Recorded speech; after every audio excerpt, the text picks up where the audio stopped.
Hello, RESO remote attendees. My name is Denee Evans, the CEO of CMLS, and I'm bringing you this update from lovely Las Vegas, Nevada. Now, while it does not exactly look like this today, my hometown is anxious to welcome you back to the world famous Strip once the time comes. And did I say hometown, as I am a native? But to be clear, I do not live on the Strip. My family lives in a lovely suburban neighborhood with parks and churches, and my house is the one without the pool.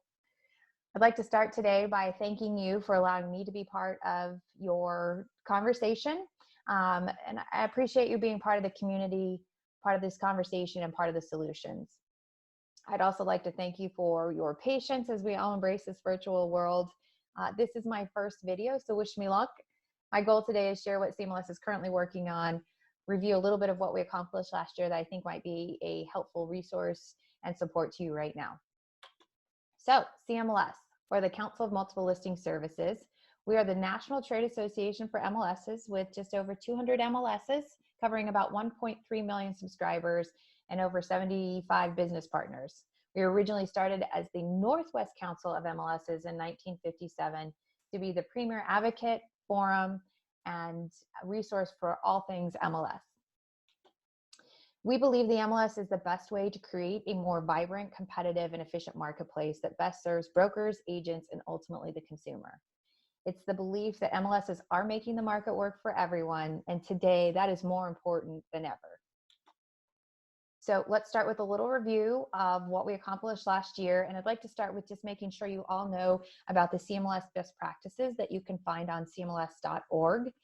We have 8 of them there, and they're available to everyone. This year we did add a new one, the content management best practices. It is a document on how MLSs handle incoming and outgoing content as it relates to licensing. CMPB, because we all love an acronym, reviews sources and types of content handled by an MLS. It has an aggregated list of suggested best practices, sample MLS content flowcharts, sample grids for distribution considerations. And a really nice addition or complement to this document is partnering with data consumers. I didn't have a picture of that up on the screen. That's the content management best practices, but the partnering with data consumers is really anyone who interacts with MLS data and wants to understand the language and how it works. I would recommend both of those, again, on the cmls.org website. The other thing we did was our MLS self-assessment. That one is a members only benefit, but for those of you MLSs who want to start tracking and comparing where you're doing excellent and you're really excelling, or maybe look at some opportunities where you can improve, or some MLSs have said even just a reminder of, hey, I knew that, but we hadn't started doing it yet. So definitely please take advantage of those. And next was our leadership and governance survey that was published this past year. And our overall goal here was to, I've got this one too, but you get the one on the screen. I love my paper. We really wanted to understand and highlight which models are emerging and showing us what is facilitating our evolving marketplace. And I would reference it now because I think if you could reference and even think to answer for yourself, what things does your organization have in place that have allowed you to be nimble and respond to this changing marketplace? Do you have really strong process and core values in place that you're able to withstand any emotional or knee-jerk decisions? It's going to be so easy to be distracted in this crisis, but keep your focus, live your core values, and try and just make strategic decisions. The other piece we did last year was a huge supporter and advocate of TCP 8.0, or my favorite, OCHO. CMLS's recommendation, in addition to being a supporter, was recommending that the implementation date be moved to May 1st so that everybody had appropriate time to educate, make changes, and really engage their marketplaces. We did develop a CCP implementation guide that is also on our website.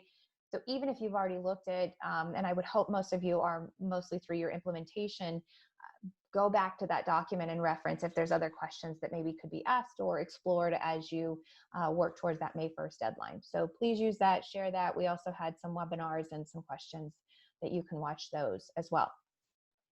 Next is our Brings It to the Table. Each May before NAR's mid-year event, we host a one-day event to where we bring all members together so that you have an opportunity to engage with your peers and talk about what's coming up. This year, you guessed it, we are going to be virtual.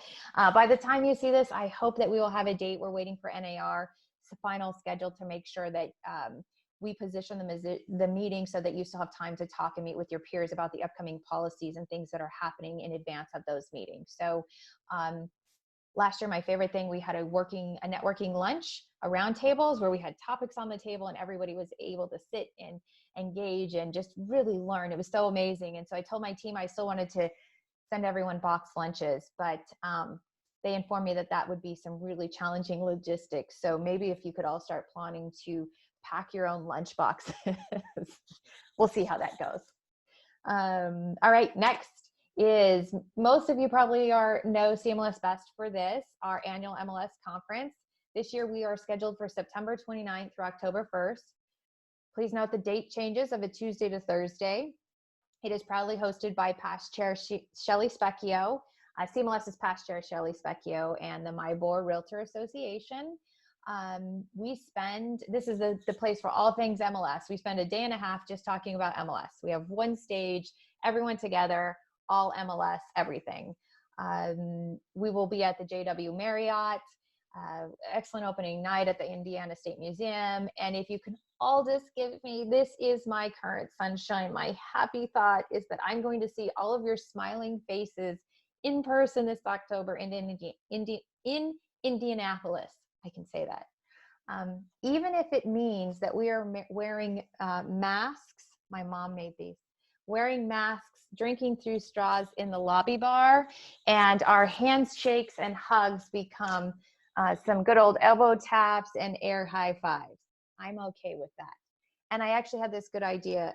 Greg Robertson inspired this one. We'll get masks that say, never go big on the first night. Thanks, Greg. I got to order my stickers. Next is CMLX. We specifically wanted to call out here is our V and our 1 courses. 1 is on demand. It is basic introductory to MLS industry. So if you have any staff that may want to take this, I would highly recommend it. And then also volunteer leader is for any of your directors. And I wanted to share the story. Last week, I spoke with an MLS executive who's actually looking to implement a policy that in order to even apply to be on the MLS board of directors, they would need to complete the CMLXB training. Now, I love this on so many levels, but I think today even more so is really making sure that we're getting the best of the best around the board table. MLSs do not have the luxury of making local decisions without really understanding the national landscape. So MLS directors must be the most informed on the issues facing MLSs and how it can and will impact their local markets, because it will. So I think the more we can educate our volunteer leaders on just what is happening MLS nationally, the better. So please look at both of those. Next, CMLS is one of our main focus for 2020 and beyond is to make sure we are very active in national MLS policy.